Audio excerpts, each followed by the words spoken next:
uh, thoughts themselves are harmless.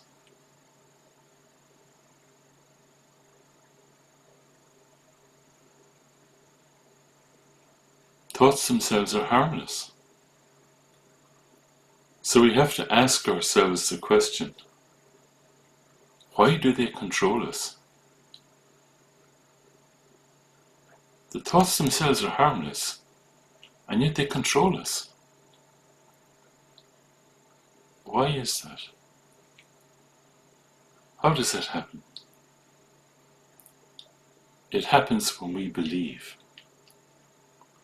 Like when we believe a con artist politician. Such people lead us into disaster, into inhumanity. Interesting point. When we believe some of our thoughts, it leads us into not being who we are. And we have to realize that our thoughts come with a lot of baggage from things that have happened to us in the past. And this creates positions that distort our humanity, our good heart, our intelligence. For example, very simple thing, racism. You know? So when you have a racist thought, you know, this happens to me. I'll be very honest. This happens to me. I have a racist thought, you know. It distorts. If I believe it, it distorts how I am with that person. Very simply. So, one of the things that we do when we practice meditation is that we know that when we're lost in thought, that's not meditation. When you talk about being lost in thought, it's always about the past or the future. When we're lost in thought, all these thoughts have to do with something that happened in the past or something that's going to happen. We're simply not present.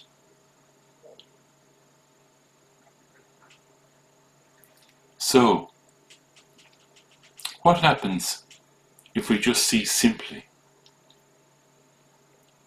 Just see everything simply, without having a position, without analysing. What happens? The thoughts are still there. The thoughts don't disappear simply because you don't have a position, because you're just simply barely, or I don't know what the right word is, simply is a better word, nakedly seeing.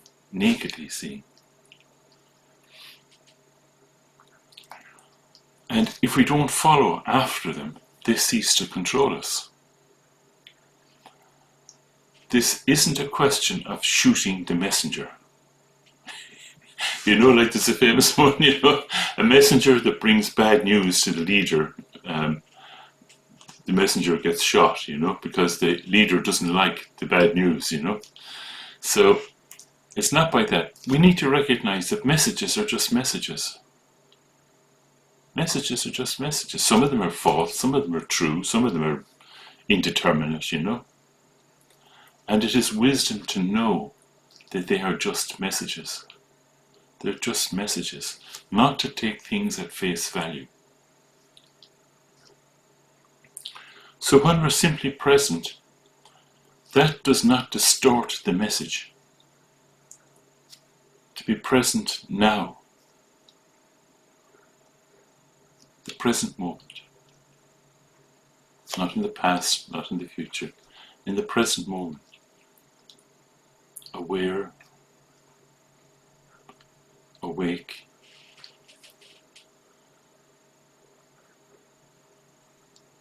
just now.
mouth slightly open.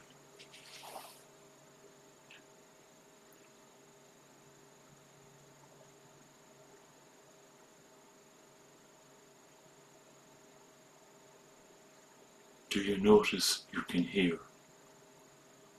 You hear sounds all around you.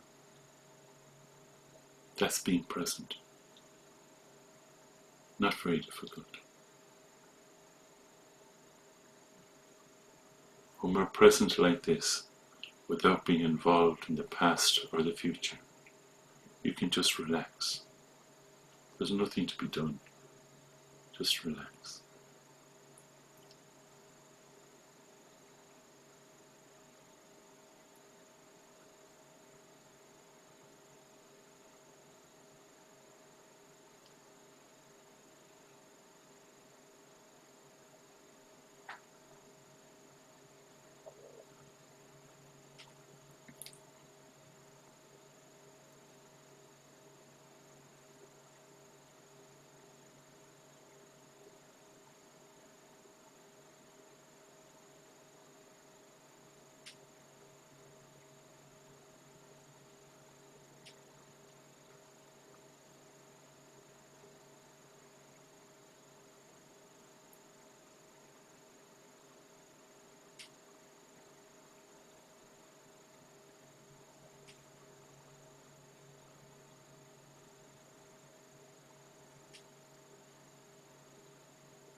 When a thought is there, don't judge it.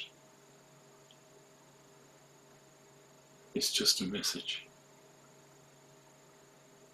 Just leave it.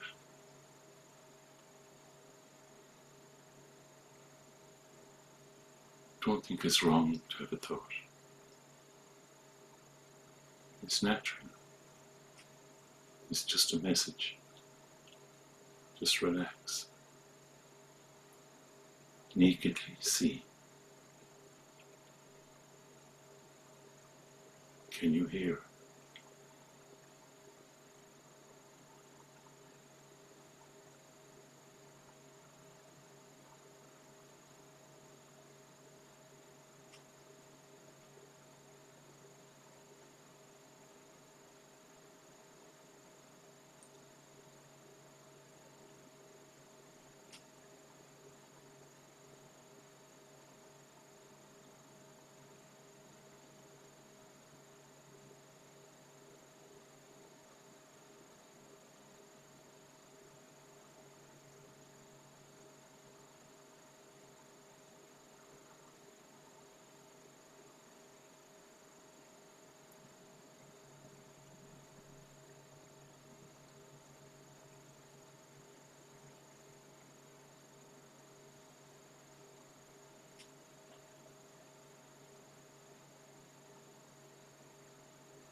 Can you feel your breath? That is presence.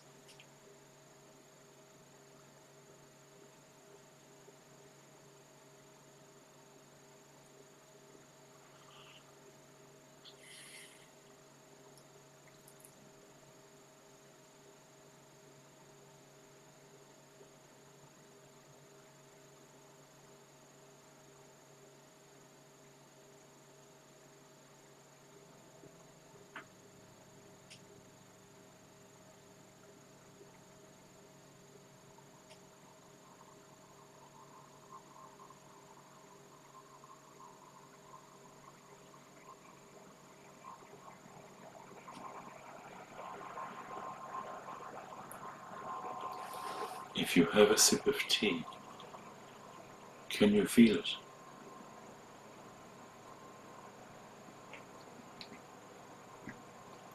That is presence.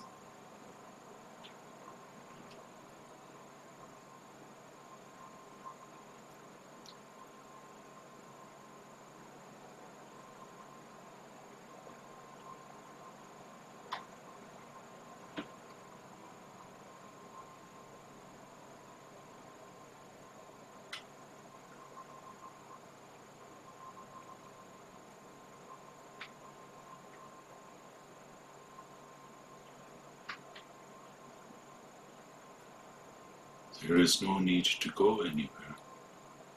You can be present right now, right here.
Just open.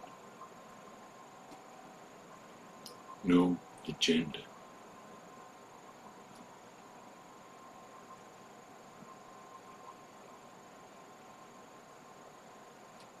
Ease.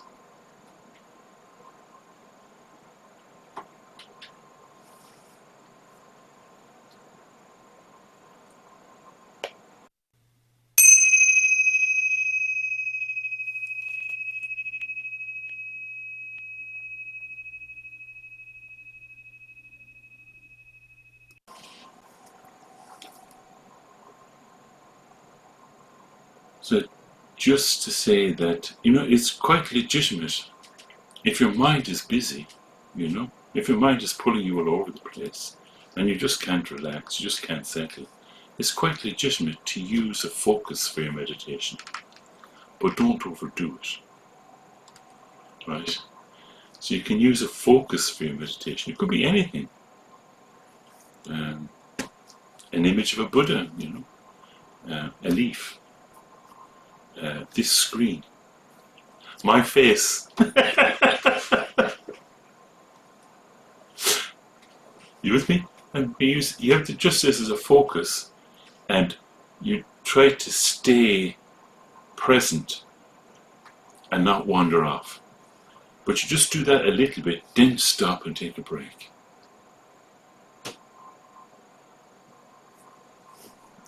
But if your mind isn't so pulling you all over the place, then it's just this naked seeing, this openness, this complete release, just being very ordinary and present here and now.